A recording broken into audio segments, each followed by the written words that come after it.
Baik, Assalamualaikum warahmatullahi wabarakatuh. Waalaikumsalam Terdengar warahmatullahi suaranya? terdengar. Alhamdulillah.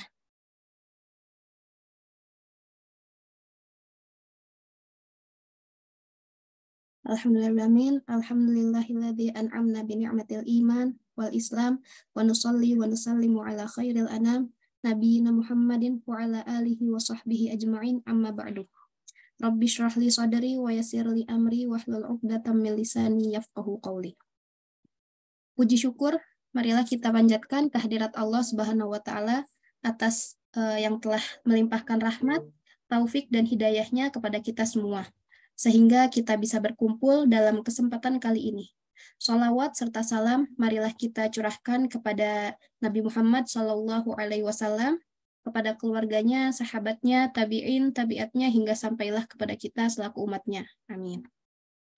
Sebelumnya, saya ucapkan terima kasih kepada panitia yang sudah memberikan saya kesempatan pada sore hari ini. Dan tak lupa saya ucapkan ahlan wa sahlan kepada kakak-kakak, adik-adik, dan teman-teman semua yang sudah menyempatkan hadir dalam kegiatan Safari Ilmu dan Dakwah pada sore hari ini. Perkenalkan, nama saya Widad Ainur Azizah, alumni Nursalam pada tahun 2016. Sudah lumayan lama ya. Kegiatan saya sekarang masih menjadi mahasiswa jurusan bimbingan dan konseling. Doakan tahun ini mudah-mudahan bisa lulus tepat waktu. Baik, kita cukupkan perkenalan singkat saya karena untuk mengefektifkan waktu, langsung saja saya bacakan susunan acara pada sore hari ini. Yang pertama ada pembukaan, yang kedua penyampaian materi, yang ketiga ada sesi tanya-jawab, yang keempat kesimpulan, dan yang terakhir doa dan penutupan. Baik, di sesi kali ini, materinya Masya Allah sekali untuk kita semua simak sebagai calon-calon generasi masa depan ya. Nah, judul materi tersebut yaitu terkait wanita dan peradaban, yang nantinya akan disampaikan oleh Ustadzah Winda Widi Astuti. Beliau juga merupakan alumni Nursalam angkatan 2012, dan alhamdulillah sekarang beliau menjadi pengajar di Nursalam. Dan semoga Allah melipat gandakan pahala asatid dan asatidah semua. Amin. Baik, kepada Ustadzah Winda, kebetulan sudah berada di room ya, di dalam forum. Waktu dan tempat dipersilahkan untuk Ustadzah. Sudah terdengar suaranya teh? Sudah, suaranya terdengar? Ya. Sudah.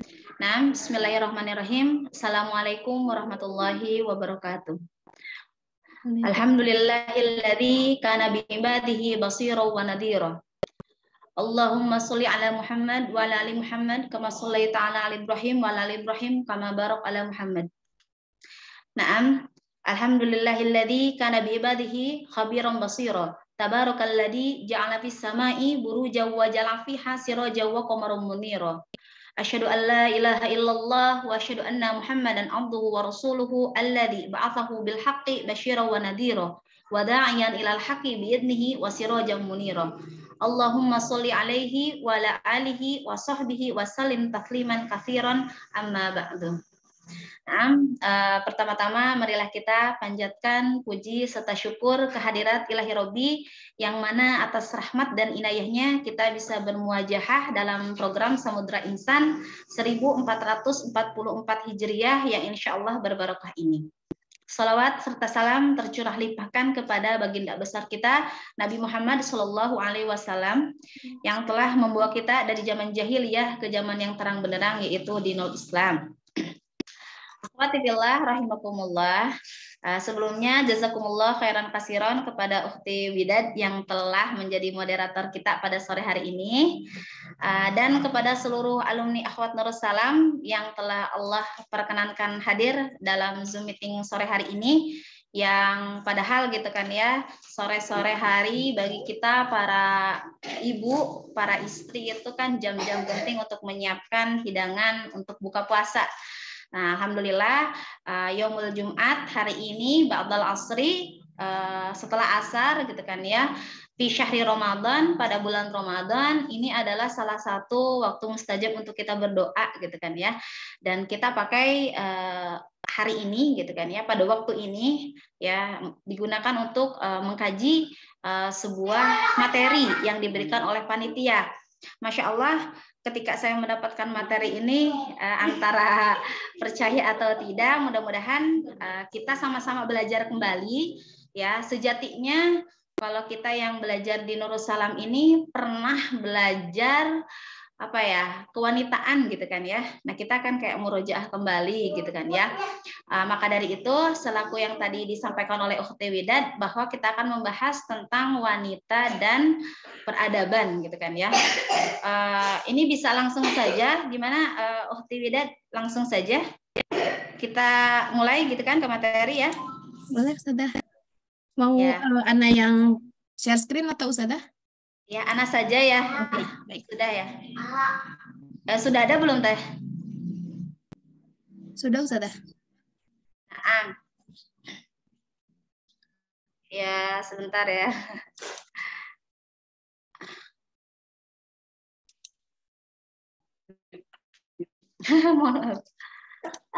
Nah, kita akan membahas langsung wanita dan peradaban. Ya, Masya Allah. Wanita dan peradaban. Nah, kita akan mengulik sedikit kedudukan wanita sebelum datangnya Islam.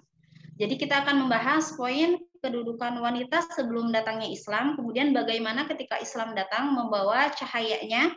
Islam itu seperti apa, kemudian poin-poin yang selanjutnya itu akan membahas di akhir beberapa kemuliaan tentang wanita gitu. Nah, kita sekarang lihat kedudukan wanita sebelum datangnya Islam.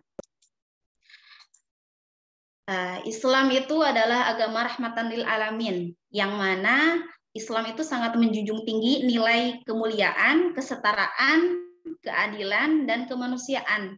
Agama yang dibawa oleh Nabi kita, Nabi Muhammad Shallallahu Alaihi Wasallam, itu adalah agama revolusioner gitu kan ya, yang mana agama kita itu mampu menjadikan sesuatu yang hina menjadi mulia, sesuatu yang buruk menjadi sempurna. Seperti yang dikatakan oleh Syekh Muhammad Mutawalli Al-Sya'rawi dalam kitabnya Al-Fiqhu Al-Mar'ah, beliau menceritakan bagaimana kondisi wanita sebelum datangnya Islam. Secara garis besar, wanita sebelum datangnya Islam itu berada dalam kesedihan. Itu sudah cukup membuat kita mengetahui bahwa tidak ada keadilan bagi perempuan ketika sebelum datangnya Islam. Perempuan sama sekali tidak ada nilai harganya. Ya, jadi kata Syekh Muhammad tersebut dikatakan bahwa hak wanita itu sebelum menikah itu dipegang oleh ayahnya. Kemudian ketika sudah menikah dipegang oleh saudara laki-lakinya. Ketika sebelum menikah dipegang oleh ayahnya dan saudara laki-lakinya.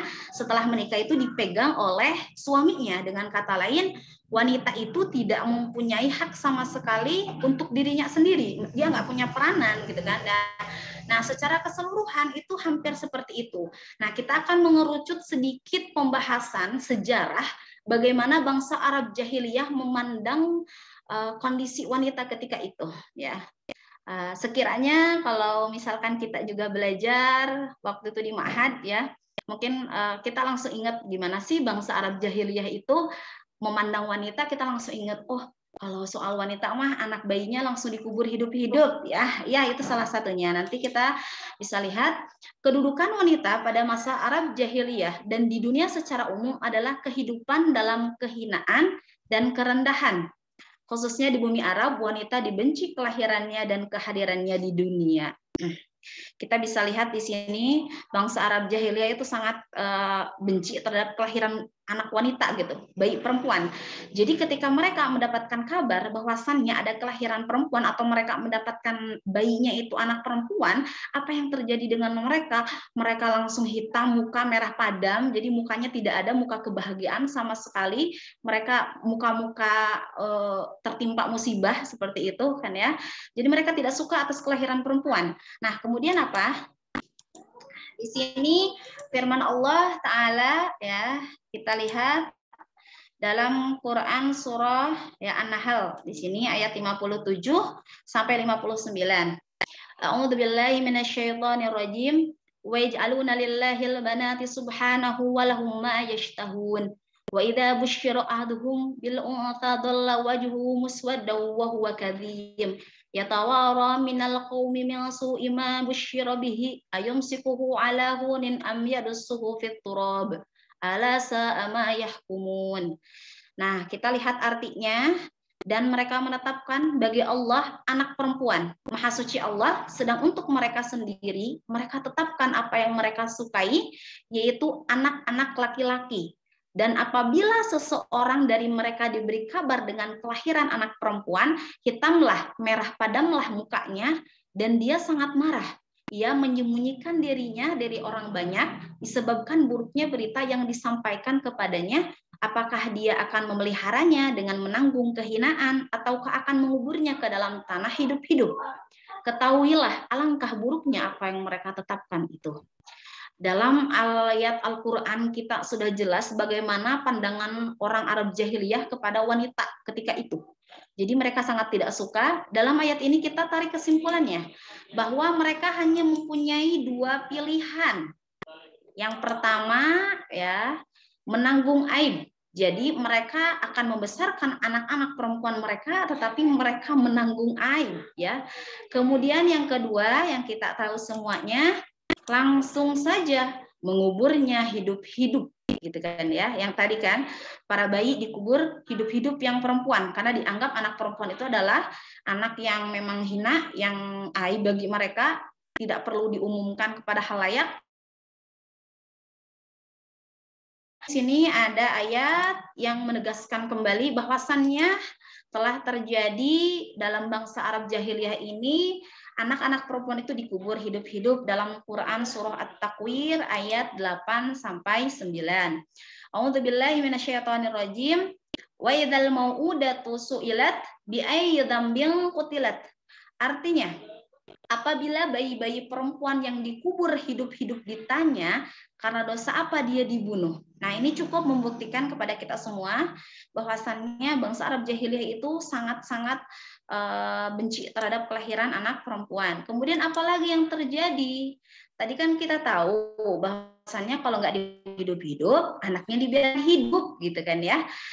Bagaimana kondisinya? Ternyata wanita yang sempat hidup dewasa, mereka dilecehkan dan tidak mendapatkan harta warisan. Jadi di bangsa Arab jahiliyah mereka yang dibiarkan hidup itu hanya menanggung kesedihan, menanggung hidup yang hina, mereka itu hanya dilecehkan, mereka hanya dijadikan alat pemuas nafsu para lelaki saja yang sudah ketika tidak dibutuhkan mereka akan dibuang begitu saja kapanpun dimanapun, kayak udah aja gitu, tidak dipedulikan hak-haknya sama sekali, bahkan mereka juga tidak mendapatkan harta warisan. Ya, itu.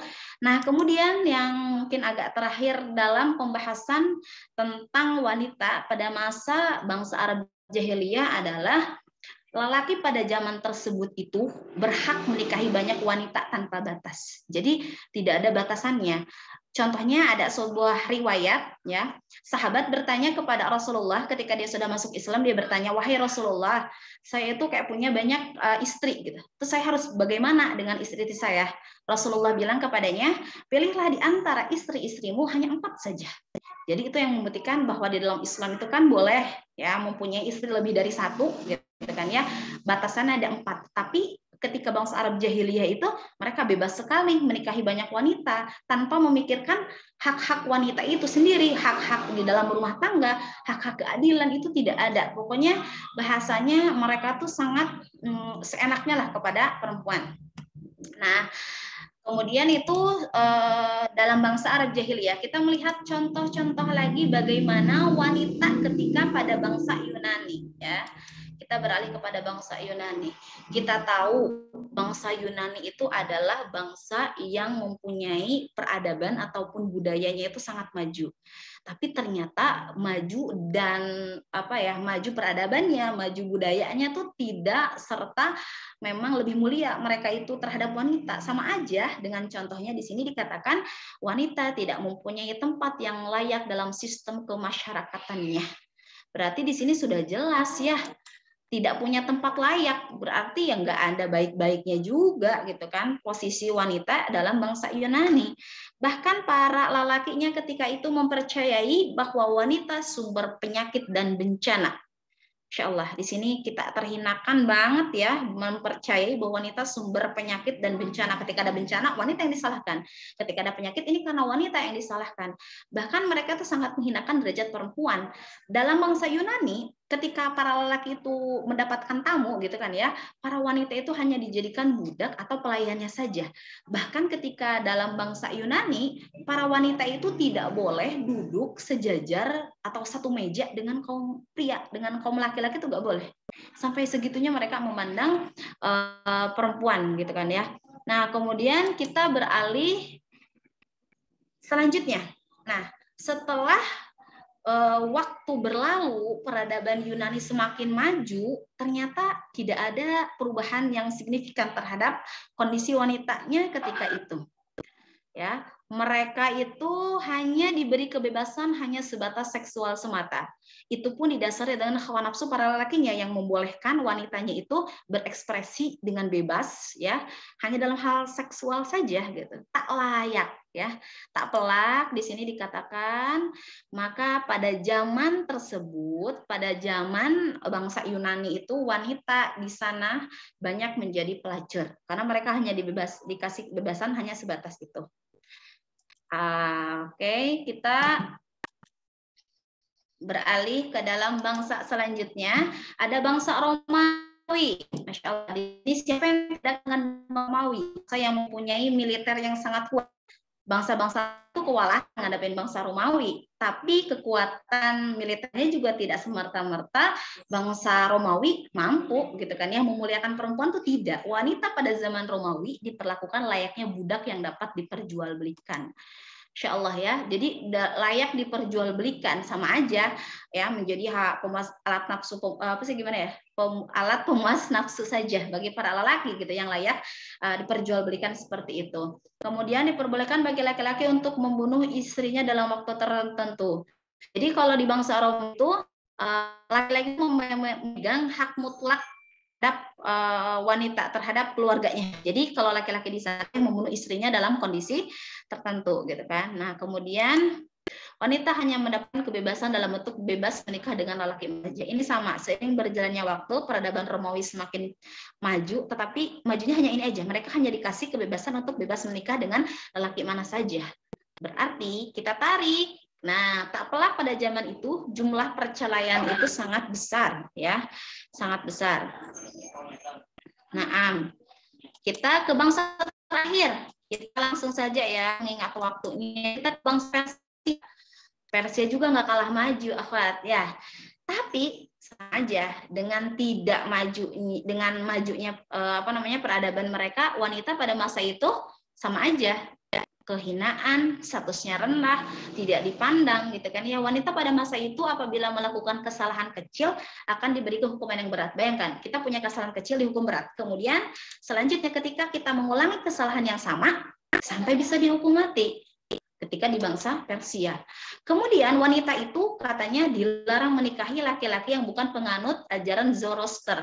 Zoroaster itu adalah agama kuno Persia. Jadi kalau wanita mah harus menikahi laki-laki yang penganut Zoroaster. Tapi kalau laki-lakinya mah boleh menikah. Gitu kan ya. Siapa yang dia nikahi meskipun bukan dalam agama Zoroaster tersebut gitu ya. Nah, kemudian ada satu kondisi di mana bangsa Persia itu sangat tidak mau terhadap wanita yang kondisinya haid. Mereka itu dikucilkan, mereka itu dijauhkan dari peradaban manusia. Mereka tidak boleh ditemui, mereka tidak boleh bergaul dengan halayak, gitu kan ya. Jadi mereka diasingkan, mereka ketemu hanya dengan yang memberi makan saja. Sampai segitunya mereka memperlakukan kaum perempuan, gitu kan ya. Nah, secara garis besar ya. Sebelum Islam datang, wanita itu berada dalam suatu titik di mana dia itu rendah, di mana dia hina, tidak ada keadilan sedikit pun terhadap para perempuan. Mereka hanya dijadikan alat pemuas nafsu para lelaki saja yang tidak ternilai harganya. Nah, kemudian kita langsung memasuki materi kedudukan wanita setelah datangnya Islam. Insya Allah ya. Kita akan lihat bagaimana kedudukan wanita setelah datangnya Islam. Seperti yang kita tahu bahwa Islam itu memuliakan wanita. Islam sangat memilih gitu kan ya, banyak sekali wanita-wanita yang bisa kita nanti lihat contohnya itu menjadi wanita tangguh gitu kan ya, menjadi wanita yang sumber kekuatan gitu kan ya. Nah, di sini kedudukan wanita di mata Islam itu terjaga dan mulia. Nah, kita bisa lihat jauh berbeda sekali ketika sebelum Islam mereka dihinakan, ketika sudah Islam, di mata Islam itu perempuan terjaga dan mulia. Apa sih buktinya gitu kan ya? Ingat ketika Rasulullah Shallallahu Alaihi Wasallam diberi risalah Islam, Rasulullah itu kan tahu bangsa Arab jahiliyah itu kebiasaannya membunuh bayi perempuan. Setelah Islam datang, Rasulullah langsung melarang hal itu. Ya, jadi ketika kamu beragama Islam berarti kamu sudah tidak boleh membunuh anak perempuanmu, gitu kan ya. Kemudian terjaga gitu kan ya, dalam Quran surah Al-Ahzab gitu kan kita sering mendengar ya ayat 59 bahwasannya ketika Islam turun ya, risalahnya turun langsung kepada perempuan itu disuruh untuk menutupi kita dengan kain-kain gitu. Kita harus menutupi aurat kita karena lihat akhwat ya, ketika zaman jahiliyah kita itu zaman jahiliyah Romawi sebelum datangnya Islam, wanita itu hanya dijadikan objek pemuas nafsu laki-laki saja, berarti seluruh anggota tubuh kita pun ada fitnahnya. Makanya Islam menjaga kita dengan apa? Kita ditutup ya. Ada sebuah riwayat dari Aisyah ya, ibunda kita Siti Aisyah, ketika Rasulullah melihat Asma dengan berpakaian transparan, Rasulullah bilang, "Wahai Asma, wanita yang sudah balik itu katanya harus menutupi ini dan ini ya, sambil memalingkan mukanya." Rasulullah dikatakan muka dan telapak tangannya gitu kan. Itu penjagaan sekali bagi kaum wanita. Bahkan Islam itu memandang wanita itu sangat tinggi derajatnya, harkatnya sampai apa? Kita tidak boleh sembarangan disentuh oleh yang bukan mahram dengan kita gitu kan ya. Ratu Elizabeth kita tuh tahu di kerajaan Inggris itu sangat dihormati, sampai protokolnya teh nggak ngebolehin mereka itu untuk sembarangan menyentuhnya. Kita malah lebih dari Ratu Elizabeth, Islam telah memuliakan kita. Ketika kita sudah balik, kita tidak boleh juga disentuh gitu kan. Itu salah satu contoh-contoh Islam gitu kan ya. Kemudian bicara ketika memuliakan wanita berarti kita sedang mempersiapkan peradaban. Nah, wanita sama peradaban memang tidak bisa dipisahkan. Nanti setelah ini kita akan membahas lebih mendalam lagi tentang peradaban dan wanita itu sendiri, apa sih perannya gitu kan. Nah, apa sih Islam itu memuliakan perempuan itu? Bahkan di dalam surah Al-Qur'an ada satu surah khusus itu An-Nisa gitu kan. Surah keempat ya, insya Allah. Antum udah hafal semua kayaknya kita semua ya. Mudah-mudahan setelah ini kita mau buka lagi Qur'annya, mau buka lagi, oh ya surat An-Nisa itu apa ya, uniknya apa ya, isinya gitu kan ya. Kalau membahas satu surat khusus nih, pembahasannya tentang perempuan gitu. Karena memang membahas perempuan itu sejatinya tidak akan selesai 1 jam ya akhwat ya. Jadi kita hanya ambil kesimpulan ringkasnya saja gitu kan. Nah, di dalam Al-Qur'an ini ada surah ya An-Nisa. Kemudian dalam Al-Qur'an juga kita itu dikasih kisah tentang Maryam ya, ibunda Maryam ya, ibunda Maryam itu bagaimana yang menjadi tauladan. Itu kan berarti itulah Islam memuliakan para perempuan.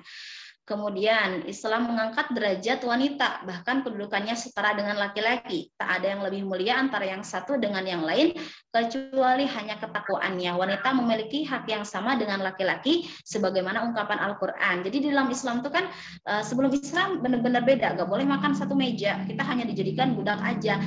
Di dalam Islam tuh kita tuh sama dengan laki-laki. Yang membedakannya apa? Ketakwaan. Tapi kita punya fitrah dan punya tugasnya masing-masing. Antara laki-laki dan perempuan punya tugas masing-masing di dalam Islam, punya fitrahnya masing-masing. Jadi tidak boleh saling saling bersinggungan gitu kan. Kita harus saling melengkapi. Hanya ketakwaan saja yang membedakan kita semua. Dalam Quran surah Ali Imran ayat 93, sesungguhnya aku tidak menyia-nyiakan amal orang-orang yang beramal, baik laki-laki maupun perempuan. Jadi sama. Berbicara tentang amal, ada suatu kisah ini tentang sahabiah datang kepada Rasulullah setelah salat berjamaah. Dia berdiri, kemudian, wahai Rasulullah, saya mau bertanya.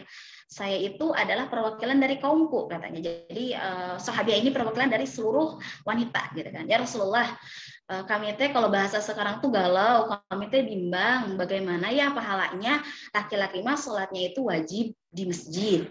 Kemudian laki-laki itu boleh mengantar jenazah. Bahkan laki-laki itu kan wajib mencari nafkah yang pahalanya itu sama setara dengan jihad. Dan laki-laki pun dia jihad di jalan Allah. Ketika mereka tuh mati gitu kan, meninggal syahid, dan ganjarannya kan surga gitu.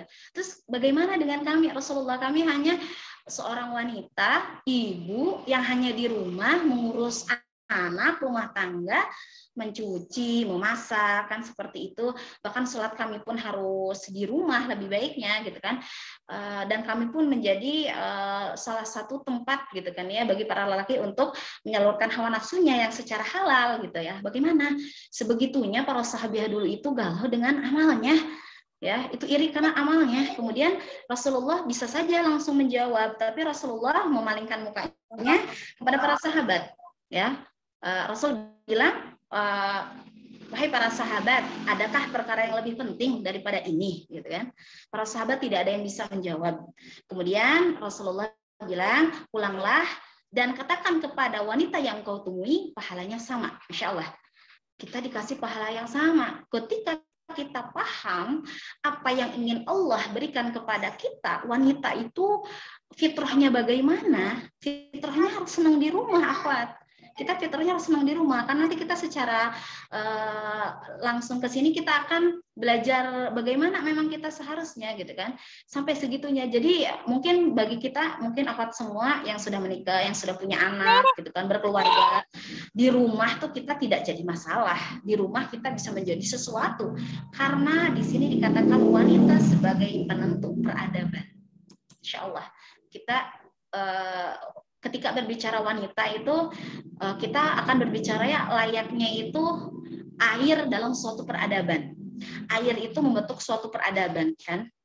Kita tidak akan melihat Mekah sekarang tanpa adanya cerita dari ibunda kita Siti Hajar yang sa'i, ya kita bicaranya sa'i kan, Safa Marwah, lari gitu kan untuk mencari air karena Nabi Ismail ketika itu sudah kehausan.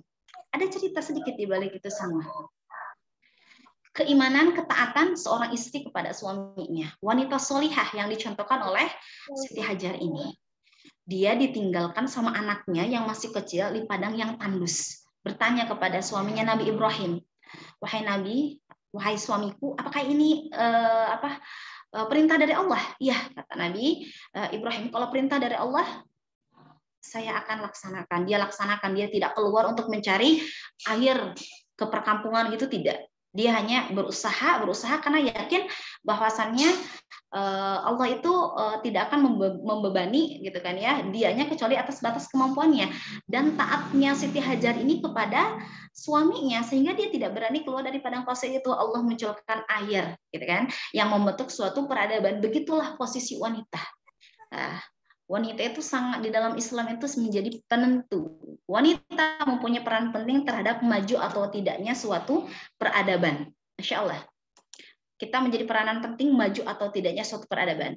Wanita adalah peradaban umat. Mendidiknya sama dengan mendidik peradaban manusia. Masya Allah teh. Ada yang bilang gini, ketika kita mendidik anak laki-laki, kita hanya mendidik anak laki-laki itu saja.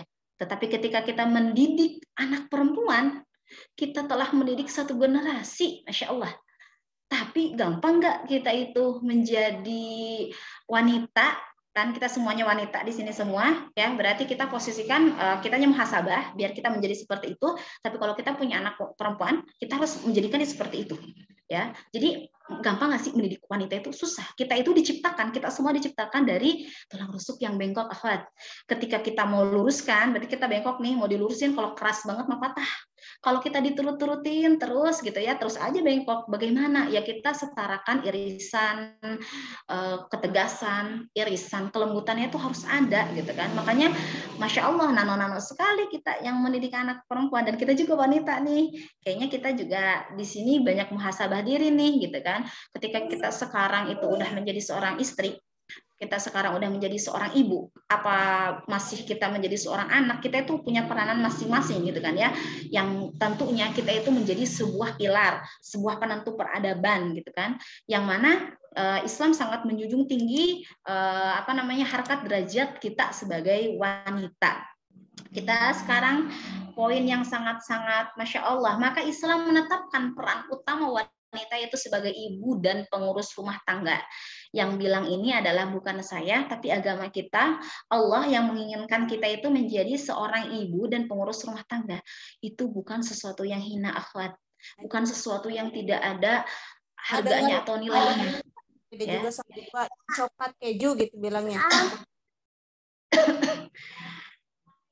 Ya, jadi kita semua sangat bernilai, kita semua itu sangat sempurna kok, meskipun kita tugasnya di rumah. Karena wanita soleh itu salah satu cirinya tuh dia tuh senang di rumah, dia tuh senang diem aja di rumah gitu. Lihat poin utamanya di sini sebagai ibu dan pengurus rumah tangga. Ya, cukup melelahkan sekali ya akhwat ya, sebagai ibu dan pengurus rumah tangga. Bukan berarti sih kita tuh nggak boleh lah laundry baju sekali-kali, GoFood gitu kan.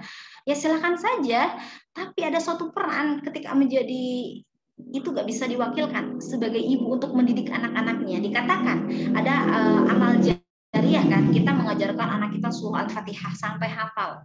Ketika dia sholat, ketika dia mengajarkan anak-anaknya lagi terus-terus, itu siapa yang ngajarin kita? Berarti yang dapat pahala juga kita, Masya Allah kan? Jadi tugas kita sebagai ibu itu bukan tugas yang mudah, makanya mendidik itu tidak bisa mendadak, ya nggak bisa mendadak. Makanya kita persiapkan. Kalau akhwat semua yang belum menikah, kita kaji lagi bukunya, baca lagi bagaimana kita itu harus siap menjadi seorang ibu, siap menjadi seorang istri yang salihah. Meskipun kita sekarang udah jadi istri nih, udah jadi ibu nih, kita tidak ada yang terlambat ya. Kita bisa baca lagi bukunya, sharing lagi dengan kawannya, bahwasannya di dalam Islam itulah fitrah kita ya, di rumah sebagai ibu dan pengurus rumah tangga ya. Kenapa sih kok bisa gitu? Ya, di sini ibu menjadi al-madrasah al-ula bagi anak-anaknya. Kita tuh sekolah pertama bagi anak-anak kita ya. Sejak mengandung, menyusui, anak itu memang lebih banyak dengan ibunya. Meskipun di dalam Islam itu ketika dalam mendidik sama, ada peran ayah, ada peran ibu, itu ada. Tidak bisa salah satunya. Kalau misalkan memang keadaannya kita masih utuh seperti itu ya. Nah, di sini ibu menjadi madrasah al-ula, sekolah pertama. Wanita itu juga harus cerdas. Wanita juga harus berpendidikan. Untuk apa? Ya, untuk kita bisa mengajarkan kepada anak-anak kita itu ya, untuk menjadi generasi yang berkualitas. Ya, bukan hanya ya udahlah kita mah sekarang misalkan yang kuliah, kita mah kuliah aja untuk cari pengalaman gitu, atau enggak kuliah aja lah daripada diem di rumah. Ya akhwat, jangan diniatkan seperti itu gitu kan ya. Kita itu harus diniatkan bahwa ketika kita mencari ilmu ya, ini buat apa? Untuk bekal kita di masa depan, karena tidak akan lahir generasi yang maju ya, generasi pahlawan Islam itu kalau tidak dari rahim seorang ibu yang taat kepada Allah, rahim yang solihah yang taat kepada Allah. Kalau kayak gitu kita kan harus banyak belajar ya. Makanya dari itu kan sejatinya katanya belajar itu ya minal mahdi ilal lahdi gitu ya. Pokoknya kita nggak ada batasan umur kalau untuk belajar gitu kan. Nah, akhwat jangan risau juga. Oh, berarti kalau kita peran di rumah jadi ibu dong bekerja gitu kan. Di dalam Islam wanita boleh bekerja, wanita boleh berpendidikan tinggi, boleh ya. Fatimah Al-Fikri itu contohnya ya, dia membangun Universitas Al-Qawariyyin ya, tertua gitu kan, salah satu universitas tertua di Maroko, menjadi cikal bakal peradaban Islam di sana. Itu juga perempuan akhwat ya. Kemudian wanita boleh bekerja, boleh, tidak ada yang melarang wanita bekerja, tapi dengan satu syarat, ketika dia udah menjadi istri, ketika dia udah menjadi ataupun menjadi anak, itu ada izin dari orang tuanya. Ketika menjadi istri, dia itu harus punya izin dari suaminya gitu kan ya. Tapi ketika bekerja tidak meninggalkan fitrahnya, tidak meninggalkan tugas utamanya menjadi seorang ibu dan pengurus rumah tangga. Ya akhwat, seorang anak itu tidak butuh ibu yang sibuk. Seorang anak itu tidak butuh kok ibu yang sibuk di luar, tuh nggak butuh. Dia tuh hanya ingin anak itu ibu yang ada ya, yang ada gitu kan ya. Tapi kita jangan asal ada aja. Saya ada di rumah ada, tapi kita tidak mempunyai belajar ataupun tidak mengajari anak-anak kita tuh sesuatu yang berkualitas, yang bisa membangkitkan dia itu menjadi generasi penentu umat di masa depan gitu kan. Jadi hanya Coba lihat gitu ya. Ya jangan seperti pakai atau oh kan dedenya nah, lagi kemudian gitu kan ya. bisa lihat. Nih, Nah, minum jadi gelasnya ibu boleh bekerja, boleh ibu itu bekerja, silahkan. Tetapi atas izin suaminya dan tidak meninggalkan tugas utamanya sebagai ibu, gitu kan ya. Tapi kita jangan lupa, jangan terlalu keenakan, kita keseringan senang di luar, gitu kan. Itu keluar fitrah kita semua, ya. Nah, kemudian di sini sama aja, jika pola pendidikan wanita salah, anaknya salah, masyarakat salah, negara salah. Tapi kebalikannya, jika pola pendidikan seorang wanita itu berkualitas, maka akan lahir sebuah peradaban berkualitas. Kenapa kita disebut penentu akhwat? Karena sejatinya kita diberi oleh Allah Subhanahu wa taala itu yang dimiliki laki-laki apa sih? Rahim. Untuk kita melahirkan peradaban manusia yang berkualitas, yang dia akan memenangkan Islam di akhir zaman. Itu dari mana? Dari kita seorang wanita. Tidak bisa diwakilkan. Ya, berarti sejatinya apa? Kita itu harus memperbaiki diri kita sendiri nih. Ketika kita ingin memperbaiki orang, perbaiki diri kita sendiri. Ya, biar apa? Biar anaknya terdidik dengan baik. Biar apa? Generasi berikutnya itu juga lurus. Karena sejatinya apa? Ketika wanita solihah, ya, yang lurus fitrahnya itu akan melahirkan sebuah peradaban yang luar biasa, Masya Allah. Kita bisa lihat cerita sedikit ya dari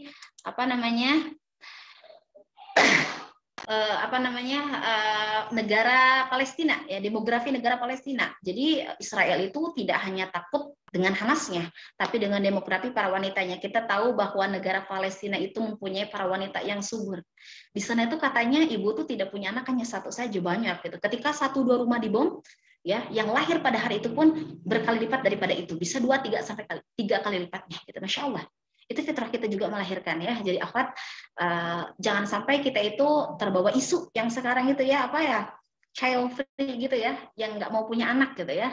Itu beda kedudukannya dengan kita, di antara kita, ya. Kalau yang belum mempunyai anak, ya, pada sore hari ini salah satu doa mustajab, ya, kita doakan semuanya di antara kita. Kalau memang belum mendapati keturunan, belum Allah beri keturunan, semoga Allah segerakan di waktu yang tepat menurut Allah. Jangan pesimis, selalu tetap berdoa, karena sejatinya ketika kita punya rahim, kita masih punya kesempatan untuk mempunyai anak atau untuk mempunyai karunia dari Allah, ya, insya Allah gitu kan ya. Tapi ini beda, kita dikasih rahim kita bisa, tapi kita nggak mau gitu kan, kayak child free gitu kan, yang alasannya biar awet muda lah, yang alasannya itu biar apa ya, katanya populasi dunia itu udah penuh gitu. Tenang aja lah, Allah yang menciptakan dunia, masa iya sih, ya, sampai kita nggak bisa di sana gitu kan, sampai kita nggak mau punya anak. Itu hati-hati ya akhwat ya. Sejatinya kita itu ya memang melahirkan. Lihat negara Jepang gitu kan. Negara Jepang itu diprediksi 40 tahun ke depan itu mereka akan habis, akan punah, karena para wanitanya itu tidak mau punya anak. Di sana itu orang Jepang tuh nggak mau nikah, nggak punya anak gitu kan ya. Nah, itu akan kesulitan gitu ya. Jerman juga, karena mereka LGBT, nauzubillahi min dzalik. Semoga kita dijauhkan dari hal-hal yang seperti itu, anak-anak kita, keturunan kita dijauhkan dari hal-hal seperti itu. Maka sejatinya kita lihat, kita akan kasih contoh, ya, kita harus punya contoh, punya gambaran. Kenapa sih kita itu harus belajar sejarah gitu kan? Ya, untuk apa? Untuk kita mengambil hikmah dari itu semua, buat ngambil pelajaran. Nih, di zaman Rasulullah aja nih, wanita itu tidak bisa dipandang sebelah mata. Lihat Khadijah. Siapa yang tidak kenal Ummul Mukminin? Ibu kita semua, Khadijah itu adalah istri Nabi Muhammad SAW. Dalam kitab Al-Arabiyah Lin-Nasyi'in dijelaskan posisi Khadijah itu menjadi sumber kekuatan Nabi Muhammad. Salah satu sumber kekuatan. Memang sejatinya istri itu harus menjadi sumber kekuatan para suaminya. Antum pernah dengar, di balik laki-laki yang sukses, di belakangnya ada wanita, ya enggak? Nah, berarti peran kita tuh bukan hanya ya nyuciin bajunya doang, nyetrikain doang, masakin doang, tuh enggak. Ada peran-peran yang lain juga yang dicirikan oleh Khadijah. Ya, Khadijah itu ketika Rasulullah mengemban risalah Islam itu menjadi sumber kekuatannya, mau Rasulullah dalam suka maupun duka, ya. Itu Khadijah ada. Bahkan dikatakan di kitab Al-Arabiyah Lin-Nasyi'in, Khadijah itu menjadi sumber itmi'nan, ketenangan Nabi gitu kan ya.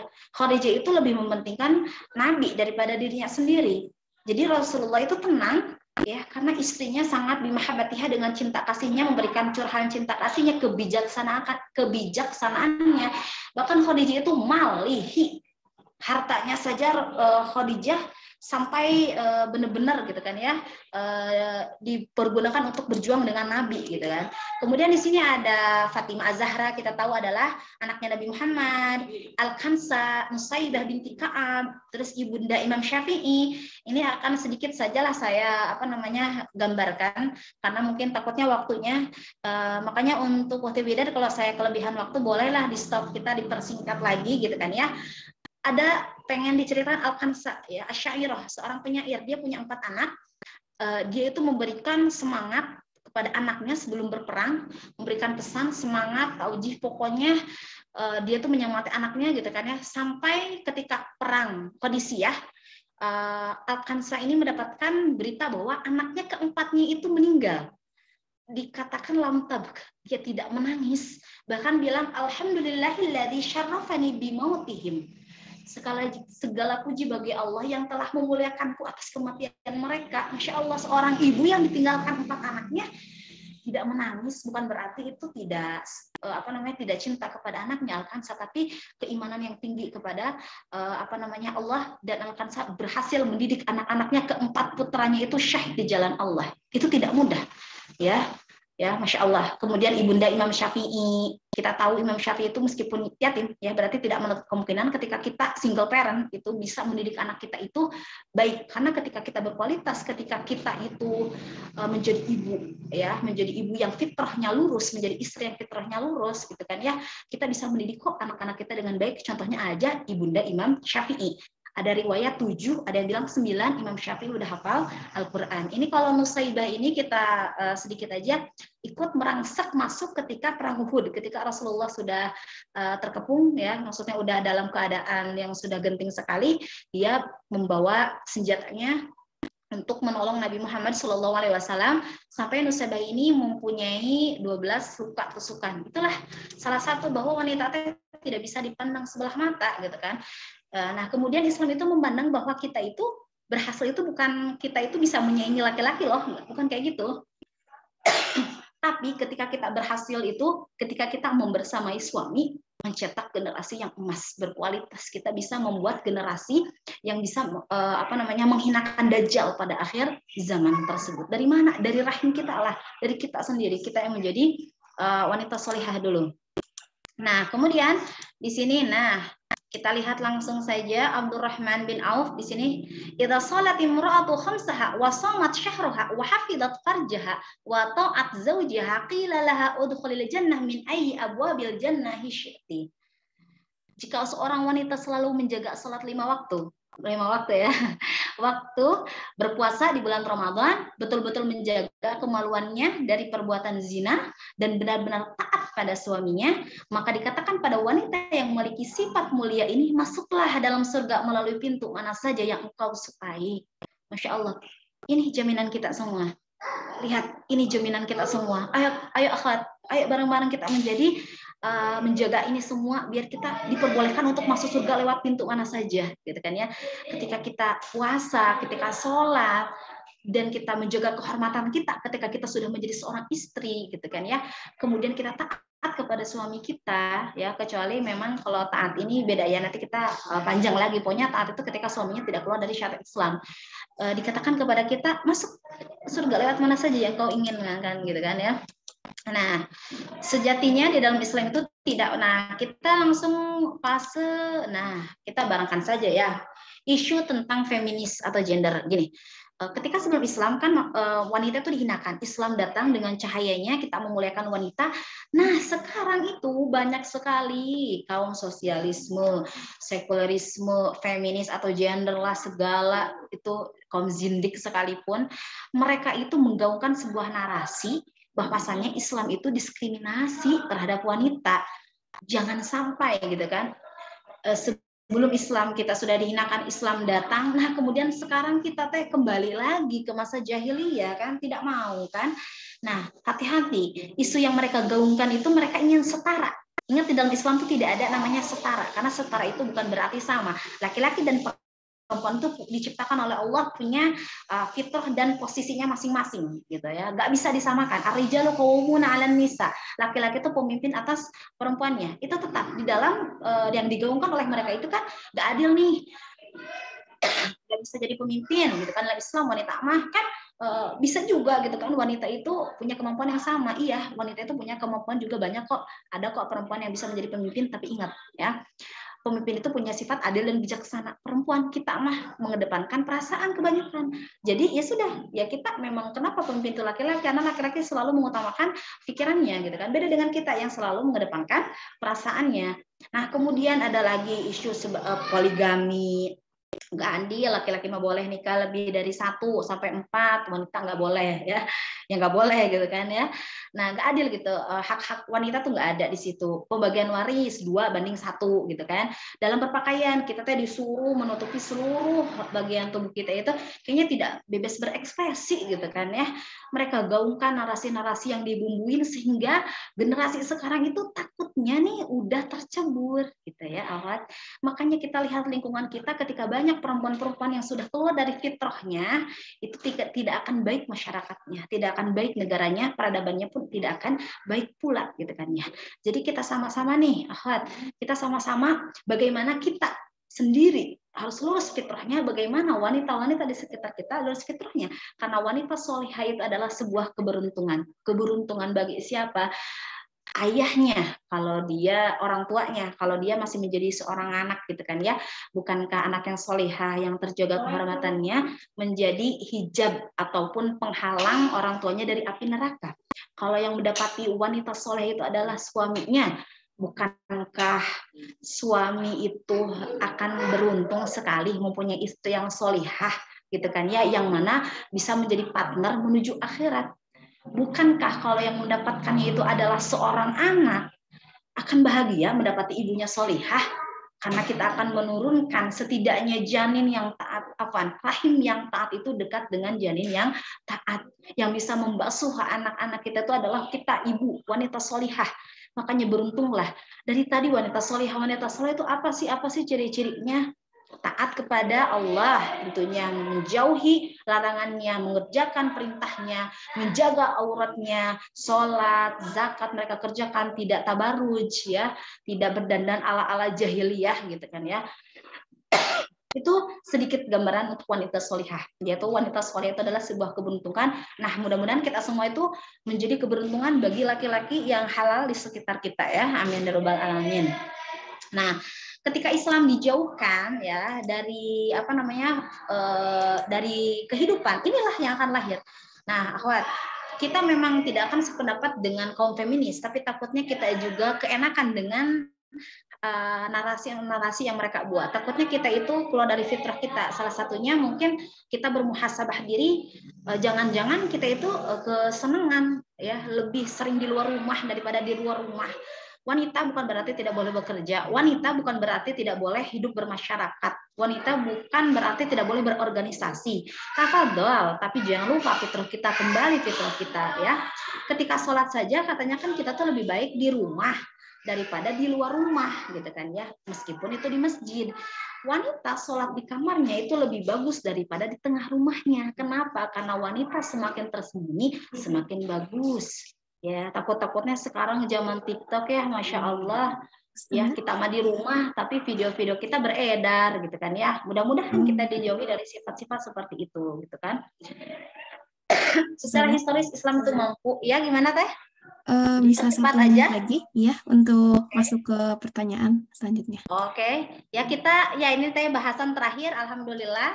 Ya, kita bahasan terakhir di sini ada 7 kemuliaan seorang wanita. Nah, ini bahasan kita terakhir, alhamdulillah. Ya, pertama, wanita solihah adalah perhiasan dunia. Wanita adalah karunia bukan musibah. Wanita solihah lebih baik daripada bidadari surga. Wanita diberi pengecualian dalam beribadah, yang haid itu kan. Wanita hamil dan melahirkan setara dengan jihad. Dapat masuk surga lewat manapun, yang tadi hadis kita sudah bahas. Surga di bawah telapak kaki ibu. Ya, alhamdulillahirabbil alamin. Materi kita pada sore hari ini cukup sudah kita murojaah ya. Kita bahasanya murojaah. Alhamdulillah, berarti kita ke sesi tanya jawab. Saya kalau gitu kembalikan kepada Ukhti Widad. Tafadhol Ukhti. Baik Ustazah, alhamdulillah materinya Masya Allah sekali, luar biasa. Nah, sekarang kita masuk pada sesi tanya jawab. Kita bisa buka untuk satu orang penanya terlebih dahulu karena untuk waktunya tinggal 5 menit lagi. Nah, nanti jika masih ada waktu kita buka lagi. Tafadhol, bisa melalui via chat room atau langsung.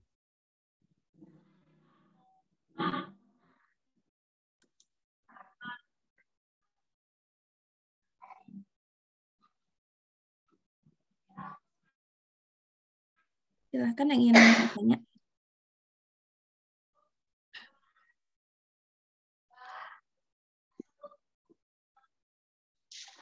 Ada nggak Teh? Kalau nggak ada apa nggak? Kalau tidak ada nggak apa-apa. Cukup deg-degan untuk mengisi materi ini ya. Silakan kalau mau ada yang ditanyakan kita bisa sharing, kita bisa saling melengkapi ilmu-ilmu kita di sini gitu kan ya. Jangan merasa takut untuk bertanya gitu kan ya. Ya nggak apa-apa. Kalaupun saya nanti nggak bisa jawab, saya akan lemparkan ke forum gitu kan ya. Kalau tidak ada ya mungkin bisa dicukupkan gitu ya ya Ukhti ya. Betul. Silakan masih ada yang waktu. ingin bertanya? Karena materinya Masya Allah sekali ini. Saya mau bertanya, Bu. Boleh, silahkan. Oke, sebelumnya izin pertama saya izin bertanya, Ustaz. Jadi kan memang yang sudah sampaikan salah satunya wanita itu kan juga kurang cocok menjadi pemimpinnya, Ustaz. Gimana kalau misalnya di satu lingkungan itu emang kita tuh sebagai wanita harus jadi pemimpinnya gitu, karena gak ada laki-laki, meskipun banyak laki-laki di sana gitu, gak ada laki-laki yang emang cocok atau berkualitas jadi pemimpin pada saat itu gitu. Apakah kita boleh menjadi seorang pemimpin sebagai wanita gitu apabila keadaannya seperti itu gitu, karena kan kita gak mungkin maksain dipimpin oleh laki-laki yang emang gak sesuai atau gak berkualitas gitu, hanya saja emang karena hal itu emang kenapa harus laki-laki, karena memaksakan yang tadi yang Arijalu qawmun 'alan nisa gitu, karena hal itu aja gitu. Boleh jadi kita sebagai wanita jadi pemimpin meskipun ada laki-laki, tapi laki-lakinya nggak berkualitas jadi pemimpin. Gitu aja. Makasih. Ya, Ukhti Widad bisa disimpulkan suaranya nggak terlalu jelas mungkin. Di sini juga kurang jelas, cuman seininya. Ya. Jadi bagaimana jika perempuan ya yang menjadi pemimpin di suatu lingkungan itu, sedangkan kurang lebihnya masih ada laki-laki gitu ya, mumpuni ya gitu. Iya. Sama? Ya, begitu sadah kurang lebihnya. Masya Allah, ini adalah sebuah pertanyaan yang sangat dilematis sekali gitu kan ya. Bagaimana ketika kita wanita menjadi pemimpin, sedangkan di antara kita tuh masih ada laki-laki, boleh atau tidaknya? Dalam secara gambaran itu, ketika memang sudah tidak ada lagi, kita diperbolehkan untuk menjadi pemimpin ya, ketika tidak ada yang mumpuni. Karena katanya gini, kalau suatu urusan bukan diberikan kepada orang yang faknya di sana, akan adanya kemungkaran gitu kan, akan adanya kerusakan. Itu kita ambil dari poin di situ saja. Tapi gini loh, berarti kita harus berkaca dari di situ kok sampai tidak ada laki-laki yang mumpuni dalam bidangnya, padahal di situ ada laki-laki. Berarti itu adalah PR bagi kita semua, bagaimana kita tuh menjadi wanita yang bisa mendidik generasinya ya berkualitas, sehingga memang tidak bisa diunggulin gitu kan. Bukan berarti tidak boleh diunggulin oleh wanita, itu tidak, tapi seharusnya ada ya, laki-laki tuh punya peranannya ada gitu kan. Di saat seperti hal yang tadi, kok bisa di lingkungan itu tidak ada sama sekali gitu kan ya. Nah, kalau disebut boleh ya boleh, karena kalau memang pemimpinnya itu laki-lakinya nggak bisa apa-apa kan, takutnya bukan faknya itu kerusakan. Tapi kalau ada cara lain mah nggak apa-apa, misalkan memang tetap laki-laki itu kita cari saja di antara mereka itu yang terbaik, kan pastinya ada. Kemudian mungkin kita menjadi wakil di sana ya, karena memang itu yang saya takutkan itu, karena narasinya itu kan sekarang itu perempuan tuh bolehlah setara dengan laki-laki gitu kan ya. Bahkan sekarang banyak juga para kepala-kepala mungkin dalam sekolah, kepala sekolah itu ada laki-laki perempuan, padahal ada guru-guru laki-laki itu ada juga gitu kan ya. Tapi takut-takutnya ketika kita sibuk di luar, ibu-ibu sibuk di luar, nah generasi peradaban umat kita nanti akan gimana? Karena generasi itu akan berkualitas ketika memang para ibu itu lurus fitrahnya, para ibu mendidik anaknya dengan baik ya. Mungkin seperti itu yang bisa saya jawab ya. Apabila misalkan memang tidak berkenan ya, mudah-mudahan di forum lain gitu bisa memberi jawaban yang sangat-sangat buat antum puas gitu dengan jawabannya gitu. Seperti itu. Terima kasih sudah. Ya, sama-sama. Karena waktunya sudah jam melebih dari 1 menit, kita cukupkan sudah ya? Ya.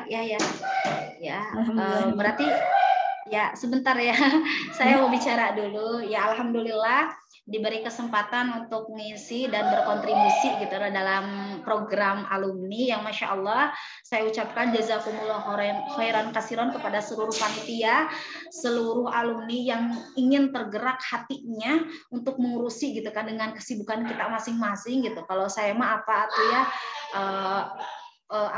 belum banyak membantu program alumni, saya doakan kepada Antuna semua yang berjasa gitu kan ya, Allah yang ganti, Allah yang mampukan Antuna gitu kan ya. Dan kita seyogianya para alumni yang lain itu memang harus mendukung setiap program-program alumni akhwat ini gitu ya. Jangan ketika di-share di grup-grup kita hanya dibaca selewat-selewat gitu kan ya. Mungkin itu karena ternyata perjuangan di balik ini itu sangat dahsyat sekali. Alhamdulillahirabbil alamin. Mohon maaf apabila perkataan saya tadi mungkin ada kesalahan, ada ketidakpuasan, itu memang seluruhnya dari saya. Apabila itu kebenaran ada datangnya itu dari Allah Subhanahu wa taala, saya cukupkan sekian. Wal akhir. Assalamualaikum warahmatullahi wabarakatuh. Saya kembalikan kepada moderator, waktu dan tempatnya dipersilahkan. Baik, sudah. Alhamdulillah, Masya Allah, terima kasih. Jazakumullah khair Salma Raida atas pertanyaannya. Sangat luar biasa, semoga jawabannya tidak pernah puas dengan ilmu supaya kita terus banyak mencari dan belajar. Untuk sedikit kesimpulan yang dapat saya ambil dari materi yang disampaikan oleh Ustadzah Winda, yaitu Masya Allah sekali bahwa kedudukan wanita dalam Islam mulia dan terjaga, yang mana diabadikan dalam satu surah khusus, yaitu surah An-Nisa. Di sini dapat sejatinya jika mendidik anak perempuan, maka kita sedang menyiapkan peradaban. Tapi pentingnya di sini yaitu mendidik itu tidak bisa mendadak, begitu ya Ustadzah ya. Semoga kita senantiasa menjadi wanita, istri, dan ibu yang mampu terus belajar dan nantinya mampu melahirkan peradaban yang semakin baik dan semakin berkualitas. Amin. Allahumma amin. Baik, sesi terakhir yaitu sesi penutupan dan doa. Alhamdulillahirabbil alamin. Kegiatan Safari Ilmu dan Dakwah pada sore hari ini, Allah beri kelancaran dan jazakumullah khairan katsir untuk Ustadzah Winda selaku pemateri hari ini. Semoga menjadi ladang amal. Dan tak lupa ucapan terima kasih kepada kakak-kakak, adik-adik, dan teman-teman sekalian yang menyempatkan hadir dalam sesi kali ini. Yang terakhir dari saya, selaku moderator pada sore hari ini, mohon dimaafkan jika ada kesalahan dan kekurangan. Mari kita tutup acara Safari Ilmu dan Dakwah ini dengan doa dan kafaratul majlis. Alhamdulillahirrahmanirrahim. Subhanakallahumma bihamdika. Asyhadu an la ilaha illa anta nastaghfiruka wa atubu ilaih. Wal akhir, assalamualaikum warahmatullahi wabarakatuh. Waalaikumsalam warahmatullahi wabarakatuh. Terima kasih, jazakallah khair. Waalaikumsalam warahmatullahi wabarakatuh.